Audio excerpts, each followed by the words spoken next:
بسم اللہ الرحمن الرحیم۔ گمنام ہیرو کے معزز ناظرین السلام علیکم۔ دوستو لائک ضرور کر دیا کریں، شکریہ۔ آئیے چلتے ہیں کہانی کی طرف۔ میری ایک دوست ہے، جوان، بے حد حسین اور وش بدن۔ وہ اس کے ساتھ تنہائی میں پی کر بہک گئی تھی۔ مظہر کسی بزدل کی طرح اسے چھوڑ کر بھاگ آیا۔ تم مجھے مشتعل کرنے کی کوشش نہ کرو، میں نے پرسکون رہتے ہوئے جواب دیا۔ ساری غلطی تمہاری تھی، میں نے اسے تمہارے دوست کی بیٹی سمجھ کر معاف کیا تھا۔ مجھ پر الزام نہ لگاؤ۔ انل بسواس کے سامنے ذمہ داری سے بچنے کے لیے نریش نے تیزی سے کہا۔ میں نے اشاروں کنایوں میں تمہیں سب بتا دیا تھا۔ میں تمہیں بیلا کے ساتھ وقت گزارنے کی ترکیبیں کاغذ پر لکھ کر نہیں دے سکتا تھا۔ جو وقت گزر گیا اس پر بحث کر کے اپنا وقت برباد مت کرو۔ انل بسواس نے ہاتھ اٹھا کر وہ بات وہیں ختم کر دی۔ میں نے اندازہ لگایا کہ بیلا سنگھ کی ناکامی پر شاید انل بسواس نے نریش سے باز پرس کی تھی۔ اس نے اپنے افسر کے سامنے اپنی پوزیشن صاف کرنے کے لیے میری موجودگی سے فائدہ اٹھانا چاہا تھا، لیکن میں نے کھل کر ذمہ داری اسی پر ڈال دی تھی۔ اب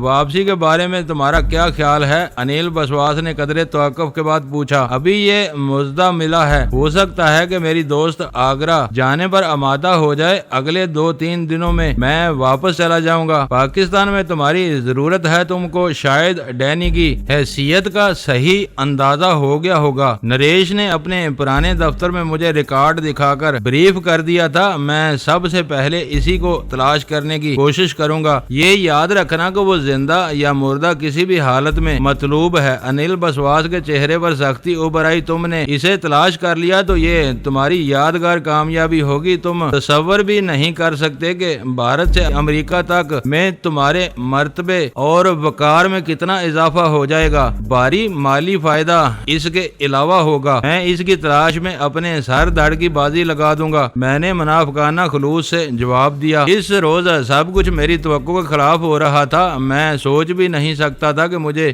راہ کے ہیڈ کوارٹرز کی کوئی جھلک دیکھنے کا موقع مل سکے گا، لیکن اس وقت میں ایک مہمان کے طور پر وہاں بیٹھا ہوا تھا۔ نریش کے بجائے انل بسواس سے ملاقات ہو گئی تھی۔ اس ملاقات کے بارے میں میرے بہت سے تحفظات تھے اور میں ان کی پیش بندیاں کرتے کرتے ذہنی دباؤ میں آ چکا تھا، لیکن انل بسواس نے دوران گفتگو کوئی نازک موضوع نہیں چھیڑا تھا۔ ویرا کے فون کے بارے میں کچھ پوچھا گیا، نہ ہم کو کسی جبر کا نشانہ بنایا گیا۔ سارے اندیشے دھرے کے دھرے رہ گئے۔ میری سمجھ میں نہیں آ رہا تھا کہ اس ملاقات کا کیا مقصد تھا۔ اس وقت تک ایسا معلوم ہو رہا تھا جیسے انل بسواس نے ہمیں اگلی رات کے بعد آزادی کی خوشخبری سنانے اور راہ کے ساتھ میری وفاداری کی یقین دہانی حاصل کرنے کے لیے ہمیں بلایا ہو۔ مجھے بس ایک دھڑکا لگا ہوا تھا کہ انل بسواس کے بغلی دروازے سے گزرنے کے بعد غزالہ کو کسی ناگہانی افتاد کا سامنا نہ کرنا پڑا ہو۔ ہمارے مذاکرات کا نیم دوستانہ ماحول میرے ایسے اندیشے کی نفی کر رہا تھا، لیکن غزالہ کے اٹھ جانے کے بعد میں اس ملاقات کے جلد از جلد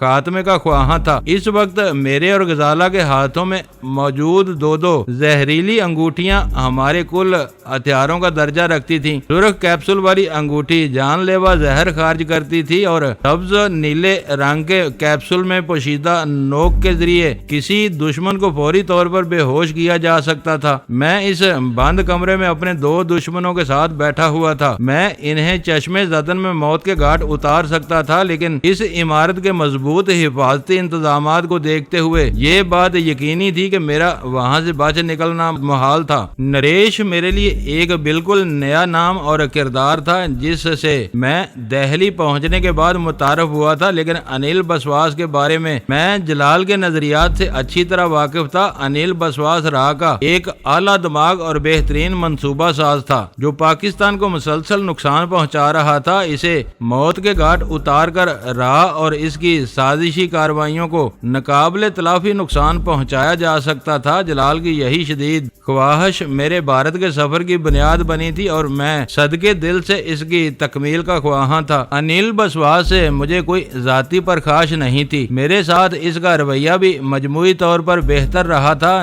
نریش نے میرے ساتھ براہ راست زیادتیاں کی تھیں اور یہ بات طے تھی کہ اسے ان معاملات میں انیل بسواس کی مکمل خوشنودی حاصل تھی، پھر بھی میرے ذہن میں انیل بسواس کے خلاف گہرا اناد رچا ہوا تھا۔ اگر مجھے اپنے شکار کے لیے ان دونوں میں سے کسی ایک کے انتخاب کا موقع دیا جاتا تو میں کسی تردد کے بغیر انیل بسواس کی گردن دبوچنے کو ترجیح دیتا۔ اس نے میرے اصل روپ کے بارے میں اپنی جس نفرت کا اظہار کیا تھا، اس کی بنا پر اسے ٹھکانے لگانے کی میری خواہش شدید تر ہو گئی تھی۔ میں پاکستان میں تمہاری کامیابی کا منتظر رہوں گا، انیل بسواس نے اپنے دل کی گہرائیوں سے کہا اور گھنٹی بجا دی۔ دروازے سے اس کا نوجوان ماتحت اندر آ گیا۔ وہ مہذب اور تعلیم یافتہ نظر آتا تھا، لیکن ظاہری طور پر انیل بسواس کے اردلی کے کام کر رہا تھا۔ ان دونوں کو میٹنگ روم میں پہنچا دو، انیل بسواس نے اس کو ہدایت دی، پھر مجھ سے مخاطب ہو گیا۔ وہاں رینا کی آمد کا انتظار کرنا، اسے ساتھ لیے بغیر یہاں سے جانا مشکل ہوگا۔ میں اٹھ گیا۔ انیل بسواس اور پھر نریش نے مجھ سے پرتپاک انداز میں مصافحے کیے اور میں اردلی سے پہلے بغلی دروازے کی طرف بڑھ گیا۔ دروازہ کھولنے پر یہ دیکھ کر میری جان میں جان آئی کہ اس چھوٹے کمرے میں غزالہ ایک صوفے پر اطمینان سے بیٹھی اخبار پڑھ رہی تھی۔ اس کمرے سے نکاس کے لیے انیل بسواس کا کمرہ دوبارہ استعمال کرنے کی ضرورت نہیں تھی، کیونکہ دوسری طرف ایک اور دروازہ نظر آ رہا تھا۔ وہ دروازہ کھول کر ہم راہداری میں نکلے تو میں نے یہ بات خاص طور پر نوٹ کی کہ راہداری میں کھلنے والا دروازہ باہر سے بالکل سپاٹ تھا، اس پر کوئی لیور یا دستہ نہیں تھا، شاید اسے صرف اندر سے کھولا جا سکتا تھا۔ راہداری کی سمت سے وہ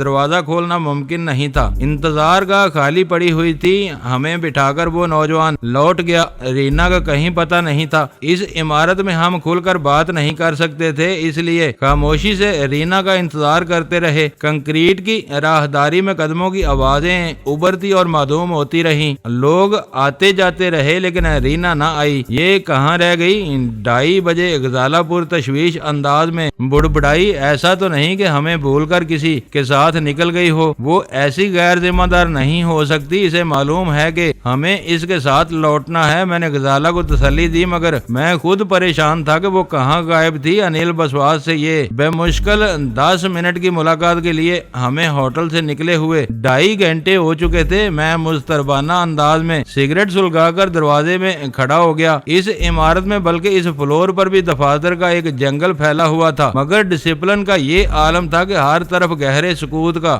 راج تھا۔ دفاتر کی آوازیں در و دیوار تک محدود تھیں۔ اسی طرح غیر ضروری طور پر راہداری میں گھومنے والے بھی نایاب تھے۔ اچانک کوئی اپنے ہاتھ میں کوئی کاغذ یا فائل تھامے کسی دروازے سے برآمد ہوتا اور پھر تیز تیز چلتا ہوا کسی دوسرے دروازے کے پیچھے غائب ہو جاتا۔ وہ تماشا دیکھتے دیکھتے میں جلد ہی تھک گیا۔ میں نے اس کمرے کا رخ کیا جہاں رینا سب سے پہلے گئی تھی۔ وہ دروازہ مقفل تھا۔ مجھے یاد آیا کہ راہ کے دفاتر صبح 7 بجے کھلنے کے بعد شام 2 بجے بند ہو جاتے تھے۔ لوگ چلے گئے تھے اور ہم دونوں احمقوں کی طرح رینا کی واپسی کے منتظر تھے۔ میں جلا کر مڑا ہی تھا کہ وہ دور سے آتی ہوئی نظر آئی۔ اس کی رفتار تیز تھی۔ اس سے پہلے کہ میں اس کی واپسی میں تاخیر پر کسی برہمی کا اظہار کرتا، وہ خود معذرت کرنے لگی کہ پرانے ساتھیوں سے باتوں میں اسے وقت کا احساس نہیں رہا جس کے لیے وہ شرمندہ تھی۔ اس کی آواز سن کر غزالہ بھی کمرے سے نکل آئی اور ہم تینوں واپس چل دیے۔ اس وقت تم کن ساتھیوں سے بات کر رہی تھی؟ میں نے منہ بنا کر پوچھا۔ میرا خیال ہے کہ 2 بجے یہاں چھٹی ہو چکی ہے۔ یہاں کبھی چھٹی نہیں ہوتی، دن رات لوگ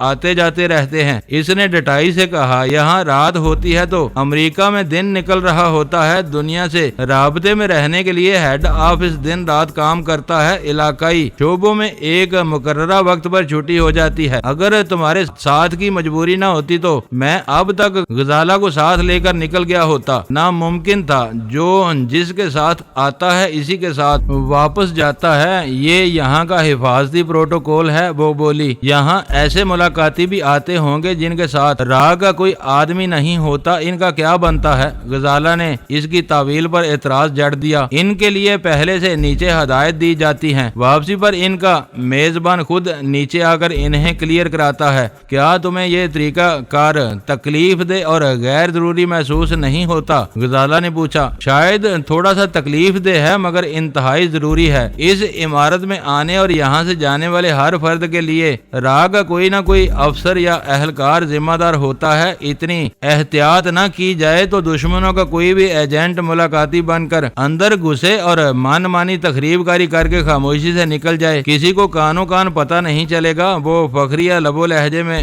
راہ کی حفاظتی پالیسی کا دفاع کر رہی تھی۔ وہ مثبت باتیں کرتے ہوئے اس نے ہر احتیاط بالائے طاق رکھ دی تھی۔ یہ بندوبست راہ کے دوسرے دفاتر میں کیوں نہیں ہے؟ میں نے لفٹ میں داخل ہوتے ہوئے پوچھا۔ پاکستان ونگ میں کچھ نہیں تھا، وہاں جو کچھ ہوا تم کو معلوم ہو چکا ہے، اس نے محتاط الفاظ میں کہا۔ اب وہاں بھی کڑی نگرانی ہو رہی ہے۔ ہم راہ کے دفتر آئے تو رینا خاموش اور شرمسار تھی۔ میں محسوس کر رہا تھا کہ وہ اس وقت خاصی بے چین نظر آ رہی تھی۔ اس کی آنکھوں میں کچھ ایسی چمک تھی جسے وہ کچھ بتانا چاہ رہی ہو لیکن نہ بتا پا رہی ہو۔ میں نے اسے چھیڑنا مناسب نہ سمجھا۔ عمارت سے باہر نکل کر ہم آزادی سے بات کر سکتے تھے۔ آتے ہوئے اس عمارت میں غیر معمولی رونق تھی، نہ جاتے ہوئے کسی ویرانی کا احساس ہوا۔ سب کچھ جوں کا توں رہا۔ گراؤنڈ فلور کے کمپیوٹر پر مہمانوں سمیت اپنی واپسی کا اندراج کرایا اور ہم خنق عمارت سے نکل کر کھلی فضا میں پہنچ گئے۔ معلوم ہو رہا ہے کہ کوئی نئی یا چونکانے والی بات تمہارے علم میں آئی ہے۔ فٹ پاتھ پر پہنچ کر میں نے نیچی آواز میں تبصرہ کیا۔ اس نے بے اختیار میری پسلیوں میں اپنی کوہنی ماری۔ ابھی چپ رہو، تم 4 بجے سے پہلے اپنے ہوٹل نہیں جاؤ گے۔ ہم انڈیا گیٹ پر اتر کر کہیں بیٹھیں گے تو یہ باتیں ہوں گی۔ اس کی بے چین آنکھیں کسی خالی ٹیکسی کے انتظار میں چکرا رہی تھی۔ نریش کی ہدایت پر ہمیں 12 بجے اپنے ہوٹل سے باہر ہانکا گیا تھا۔ رینا 4 بجے کے بعد واپسی کی خبر سنا رہی تھی۔ اس کا ایک ہی مطلب تھا کہ راہ والے ہماری غیر موجودگی کا فائدہ اٹھا کر ہمارے دونوں کمروں میں گھسے ہوئے تھے۔ انہیں ایک مرتبہ پھر کسی مشتبہ سراغ کی تلاش تھی۔ واپسی کے لیے رینا نے مختلف راستہ اختیار کیا۔ میں دیکھ رہا تھا کہ اس علاقے میں جا بجا غیر ملکی مشن اور بین الاقوامی اداروں کے دفاتر قائم تھے۔ میرے استفسار پر رینا نے بتایا کہ وہ دہلی کا لودھیا اسٹریٹ کا علاقہ تھا، جسے اپنی سیاسی اور سفارتی اہمیت کی بنا پر دہلی کا کلب کہا جا سکتا تھا۔ لودھیا اسٹریٹ میں وسیع رقبے پر پھیلی ہوئی عالی شان عمارتوں کے سائے سے گزرتی ہوئی ٹیکسی نے کچھ دیر بعد ہمیں انڈیا گیٹ کے علاقے میں اتار دیا۔ ہاں، تم کیا بتا رہی تھی؟ غزالہ نے ٹیکسی کے روانہ ہوتے ہی رینا سے سوال داغ دیا۔ رینا نے اسے گھور کر کہا، صبر سے کام لو، بات لمبی ہے، کہیں سبزے پر بیٹھ کر کی جائے گی۔ وہ ایک وسیع علاقہ تھا جو سرسبز قطعات، عمارات اور یادگاروں سے بھرا ہوا تھا۔ رینا ہمیں امر جیوتی نامی جنگی یادگار کے سائے میں پھیلے ہوئے وسیع سبزہ زار میں لے گئی، جہاں ہم کسی کی مداخلت کے خطرے کے بغیر کوئی گوشہ عافیت تلاش کر سکتے تھے۔ انیل بسواس سے ملاقات کے چکر میں ہم تینوں کا دوپہر کا کھانا گول ہو چکا تھا، باقاعدہ لنچ کرنے کا موقع نہیں تھا۔ غزالہ نے راہ میں آنے والی دکانوں اور ٹھیلوں سے کچھ نمکین اور چٹپٹی چیزیں خرید لیں جو ہماری آتش شکم سرد کر سکتی تھی۔ تم میرے صبر کا امتحان کیوں لے رہی ہو؟ تم چاٹ کھانے کے ساتھ بات بھی کر سکتی ہو۔ ایک صاف ستھرے کونے میں بیٹھنے کے بعد بھی جب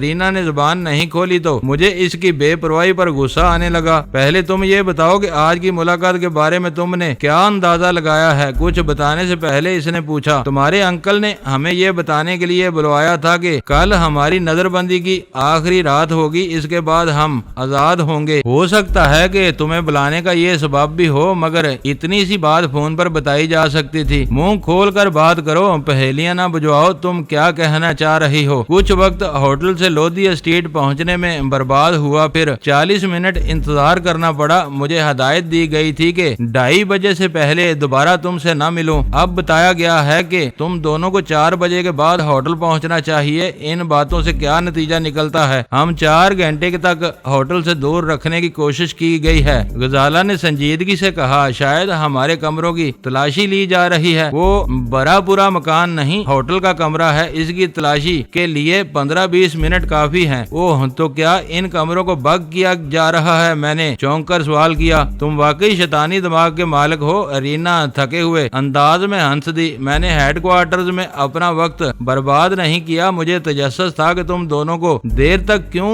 روکا جا رہا ہے۔ اب اس کمرے میں بہت محتاط رہنا، وہاں مائکرو فونز کے ساتھ کیمرے بھی لگائے جا رہے ہیں۔ کیمرے؟ غزالہ نے بے ساختہ حیرت سے دہرایا۔ ہم وہاں بم تو نہیں بنا رہے ہیں جو کیمروں کی ضرورت ہو۔ تھوڑی دیر کے لیے تم چپ رہو۔ میں نے غزالہ کو خاموش کر دیا۔ یہ سنگین معاملہ ہے، وہ کیا کرنا چاہ رہے ہیں, حیرت ہے کہ تم بات کی تہ تک نہیں پہنچے. رینا نے ایک گہرا سانس لے کر کہا, بیلا سنگھ ناکام ہو چکی ہے, مگر راہ کو تمہارے خلاف کچھ مضبوط مواد درکار ہے. مجھے یہ بتاتے ہوئے افسوس ہو رہا ہے کہ یہ تیاریاں تمہاری اور غزالہ کی ویڈیو فلم کے لیے ہیں. تم دونوں جہاں بے تکلف ہونے کی کوشش کرو گے, خود کار کیمرے چل پڑیں گے. سور کے بچے, میں مٹھیاں بھینچ کر گرایا, اب وہ اتنی پست سطح پر آ گئے ہیں. یہ ان کی ضرورت ہے. شاید تم دونوں کو آزادی کی خبر اسی نیت سے دی گئی ہے کہ تم دونوں دہلی میں اپنی آخری 2 راتوں کو یادگار انداز میں منانا چاہو گے اور وہ اپنا کام کر گزریں گے. اب وہ کمرہ تمہارے لیے قید خانہ بن جائے گا.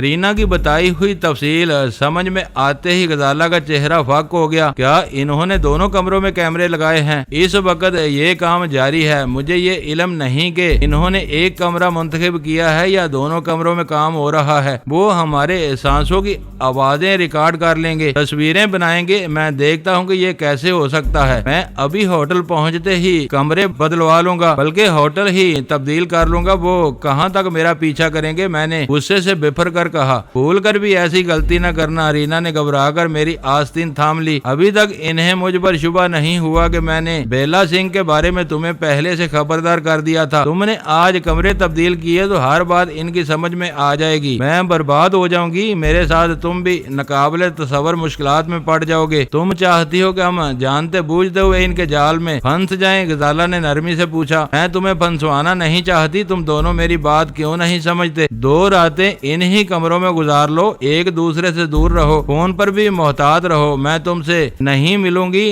تم کوئی غلط قدم اٹھائے بغیر ان کے نئے منصوبے کو ناکام بنا سکتے ہو. اس وقت طبیعت کے اچانک ابال نے شاید میرے ذہن کو معاف کر دیا تھا. ایک سامنے کی بات میرے دماغ میں نہ آ سکی. رینا کی رائے صائب تھی. ہمیں کسی رد عمل کا مظاہرہ کرنے یا کسی سے الجھنے کی ضرورت نہیں تھی. تقریباً 40 گھنٹوں کی احتیاط کے بعد ہم انہیں اپنا منہ پیٹنے پر مجبور کر سکتے تھے. اگر ان میں ذرا سی بھی نیک نیتی تھی تو اگلی رات کے بعد ہمیں آزادانہ نقل و حرکت کی چھوٹ مل جانی چاہیے تھی. خرابی یہ تھی کہ ان کا تعلق راہ سے تھا. ان کے قول و فعل کا کوئی اعتبار نہیں تھا. رینا خود اس اندیشے کا اظہار کر چکی تھی کہ انہوں نے ہمیں 2 راتوں کے لیے اچھے موڈ میں لانے کے لیے وہ مفروضہ خوشخبری سنائی تھی. میں نے رینا کے متبادل تجویز پر چند ثانیوں تک غور کیا اور اس کے لیے میرا دل ممنونیت کے جذبات سے لبریز ہو گیا. وہ بری لڑکی بہت نیک جذبے سے ہمارا ساتھ دے رہی تھی, جبکہ میں نے اس پر کوئی بڑا احسان نہیں کیا تھا. اس سے صرف اتنا وعدہ کیا تھا کہ میں راہ میں کسی کو یہ نہیں بتاؤں گا کہ کلاسیکل ڈانس اکیڈمی کے گناونے کردار کے بارے میں مجھے اس سے پتا چلا تھا, تاکہ اس کی ملازمت پر کوئی آنچ نہ آئے اور وہ اپنی بیمار ماں کے علاج کے لیے روزگار سے لگی رہے. وہ کوئی بڑی بات نہیں تھی, لیکن اس نے رینا کے دل کے نہاں خانوں کو کچھ اس طرح چھیڑا تھا کہ اس کے بعد سے وہ مسلسل میرے کام آ رہی تھی. میں یہ سوچ کر لرز اٹھا تھا کہ راہ والے میری بے خبری میں میری اور غزالہ کی خلوت کی فلم بندی کی تیاری کر چکے تھے. رینا کام نہ آتی تو میرے لیے راہ کے کھودے ہوئے اس گندے اور گہرے گڑھے سے بچنا محال تھا. رینا کی تجویز متبادل نہیں تھی. وہ میری نجات کا واحد راستہ تھی. اس کا کوئی متبادل ہو ہی نہیں سکتا تھا, کیونکہ میں بھارت میں رہتے ہوئے راہ کے کسی خارش زدہ کتے سے بھی کھلی محاذ آرائی کا خطرہ مول نہیں لے سکتا تھا. میں ایک نتیجے پر پہنچ چکا تھا. میرا ذہن تیزی سے اس کے اثرات کا جائزہ لینے میں مصروف ہو گیا. اگلے 40 گھنٹوں کے لیے ہم سب کچھ بھول کر یہ یاد رکھنا تھا کہ میرا نام مظہر خان تھا اور وہ غزالہ تھی. ہماری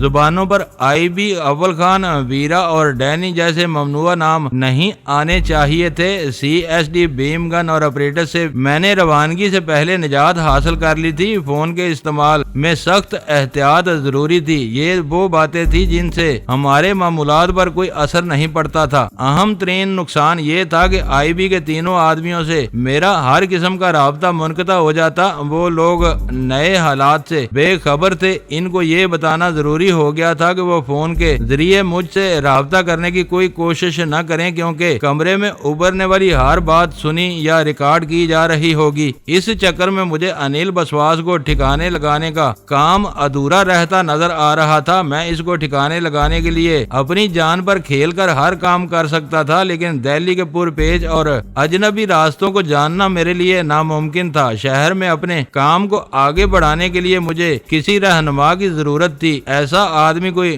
IB کا کوئی رکن ہی ہو سکتا تھا۔ اب یہی کیا جائے گا۔ میں نے نرمی سے رینا کو جواب دیا، تم غزالہ کے ساتھ یہیں بیٹھو، میں ذرا سی دیر میں آتا ہوں۔ تم کہاں جا رہے ہو؟ رینا نے پریشان ہو کر پوچھا، پھر مدد کے لیے بے بسی سے غزالہ کی طرف دیکھا۔ اب میں ہوٹل کے فون سے بے فکر ہو کر بات نہیں کر سکتا۔ میں نے اس کے شانے پر ہاتھ رکھ کر اسے سمجھایا، بس 1-2 فون کر کے آتا ہوں۔ غزالہ بانپ گئی کہ میں کسے فون کرنے جا رہا تھا۔ اس نے رینا سے سفارش کی، انہیں جانے دو، یہ تمہاری بات مان چکے ہیں، کسی سے الجھنے کی کوشش نہیں کریں گے۔ میں ایک طرف ہو لیا جہاں دور سے ایک فون بوتھ لگا ہوا نظر آ رہا تھا۔ قریب پہنچنے پر پتا چلا کہ وہ کارڈ فون تھا۔ آس پاس ایسی کوئی دکان نہیں تھی جہاں سے فون استعمال کرنے کے لیے کارڈ خریدا جاتا۔ مجھے خاصی دور پیدل چلنا پڑا۔ کارڈ خریدنے کے بعد مجھے قریبی فٹ پاتھ پر بھی ایک بوتھ نظر آیا، لیکن اس کے قریب لوگوں کی آمد و رفت جاری تھی۔ میں سرلا کے فون پر کسی IB ایجنٹ سے کھل کر بات نہیں کر سکتا تھا۔ میں کارڈ جیب میں ڈال کر پہلے بوتھ کی طرف لوٹنے لگا۔ وہاں میدان صاف تھا۔ میں نے سلاٹ میں کارڈ لگا کر سرلا کا نمبر ملا لیا۔ پہلی گھنٹی پر فون اٹھا لیا گیا۔ بولنے والا سنیل تھا۔ گوپال کہاں ہے؟ مجھے اس سے کچھ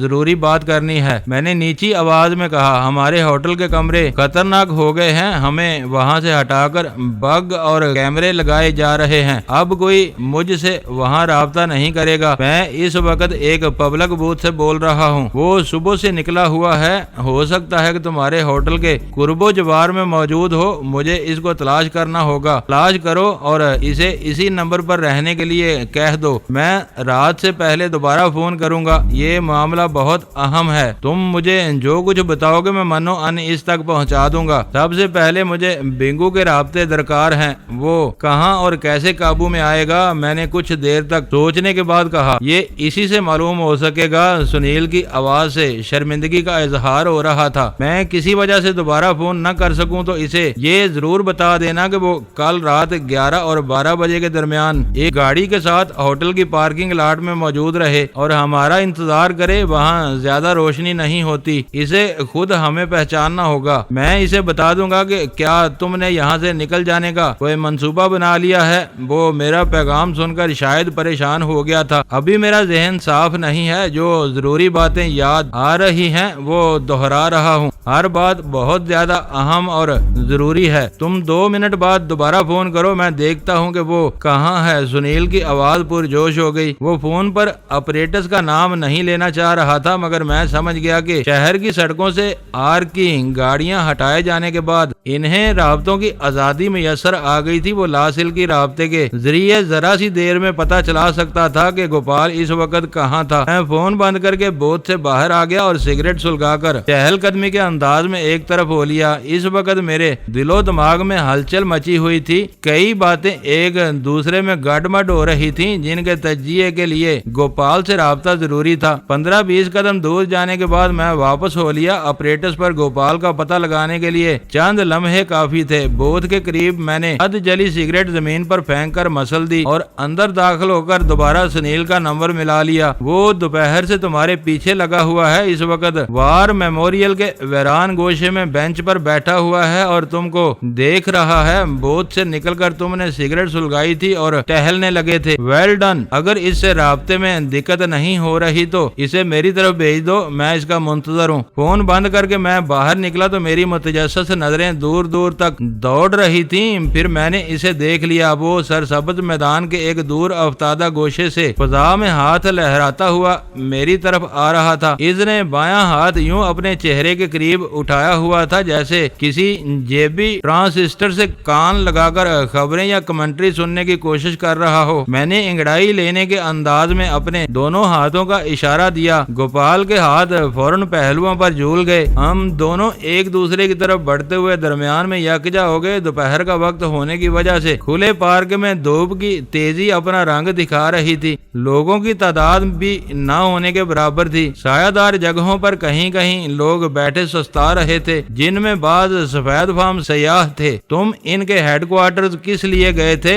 قریب آتے ہی عابد نے حیرت سے پوچھا۔ میرا دم نکل گیا تھا۔ تم 2.25 گھنٹے بعد وہاں سے نکلے تھے، ہمیں لے جایا گیا تھا۔ کل ہماری قید کی آخری رات ہے، اگلی صبح ہم اپنی مرضی کے مالک ہوں گے۔ شاید سنیل نے اسے ہوٹل کی گڑبڑ کے بارے میں بتا دیا تھا، اس کا اگلا سوال اسی بارے میں تھا، میں نے اختصار سے اسے سب بتا دیا۔ تم CSD مجھے دے چکے ہو، ہوٹل میں فون کرنے کا سوال ہی پیدا نہیں ہوتا۔ یہ بتاؤ کہ اب تمہارا کیا ارادہ ہے؟ باتوں کے دوران وہ مجھے اسی محفوظ گوشے کی طرف لے جا رہا تھا جہاں سے نمودار ہوا تھا۔ مجھے بھی پورے لان میں وہ سایہ دار جگہ زیادہ موزوں نظر آ رہی تھی۔ مہلت پوری ہوتے ہی انیل کو مارنا اور یہاں سے نکل جانا، اس کے بعد جو ہونا ہے وہ ہوتا رہے، مجھے پرواہ نہیں ہے۔ ہوٹل میں ایسی سخت نگرانی کا بندوبست ہو رہا ہے تو وہ ہوٹل کے باہر بھی تمہارے پیچھے لگے رہیں گے۔ میں تلخی سے ہنس پڑا اور اس کی بات کاٹ کر بولا، وہ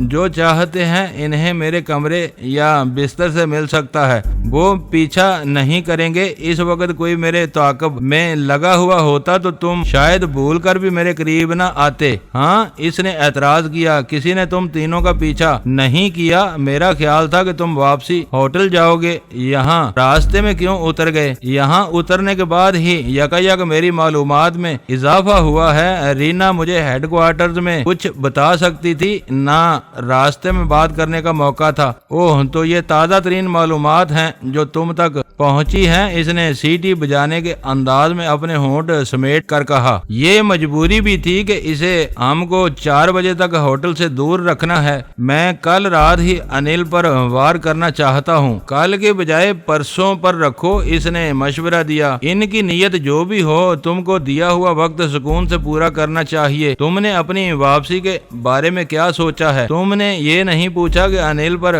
کہاں وار کیا جائے گا؟ رات کے وقت اسے گھر پر ہی گھیرا جا سکتا ہے۔ کرول کے علاقے میں تم اس کا گھر پہلے ہی دیکھ آئے تھے، وہ واقعی IB کا ذہین آدمی تھا۔ میں نے کہا، میں نے گھر ضرور دیکھا تھا، مگر میں اپنے طور پر دوبارہ وہاں پہنچ سکتا ہوں، نہ وہاں سے نکلنے کے لیے کوئی محفوظ راستہ اختیار کر سکتا ہوں۔ اس رہنمائی کا فریضہ تم کو انجام دینا ہوگا، وہ سب ہو جائے گا۔ عابد کے مختصر سے بے پروایانہ جواب نے مجھے حیران کر دیا۔ وہ لوگ بھارت میں کسی بھی غیر ضروری تصادم سے بچ کر صرف اپنا کام پورا کرنے کی پالیسی پر سختی سے کاربند تھے، اس میں غیر ضروری تشدد یا دہشت گردی کی کوئی گنجائش نہیں تھی۔ اس نے اپنے دونوں ساتھیوں کے ہمراہ راہ کے پاکستان ونگ میں جو کچھ کیا وہ بھی اسی پالیسی کے مطابق تھا۔ ان لوگوں کو گرین کوبرا فائل کے حصول کا ہدف دیا گیا تھا۔ ناگر نے اس کام میں رکاوٹ ڈالنے کی کوشش کی اور عابد نے اس موذی رکاوٹ کو دور کرنے میں پوری مستعدی سے میرا ساتھ دیا۔ اس سے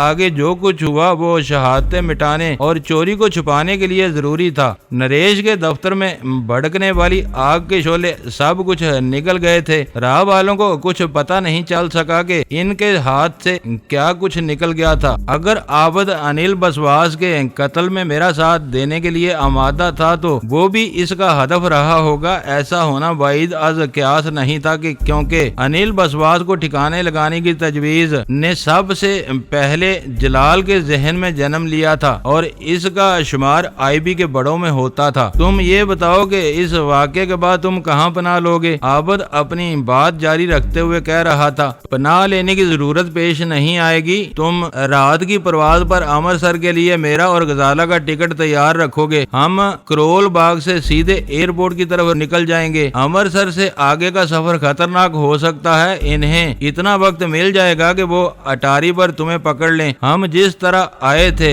اسی طرح رات کے اندھیرے میں سرحد پار نکل جائیں گے۔ اس کام میں بنگو ہماری مدد کرے گا۔ عابد ایک گہرا سانس لے کر رہ گیا۔ تم نے پہلے ہی سب کچھ سوچ لیا ہے۔ اگر تم انیل کے قتل کے بعد چند گھنٹوں میں سرحد پار کر لیتے ہو تو اس سے بہتر کوئی صورت نہیں ہو سکتی۔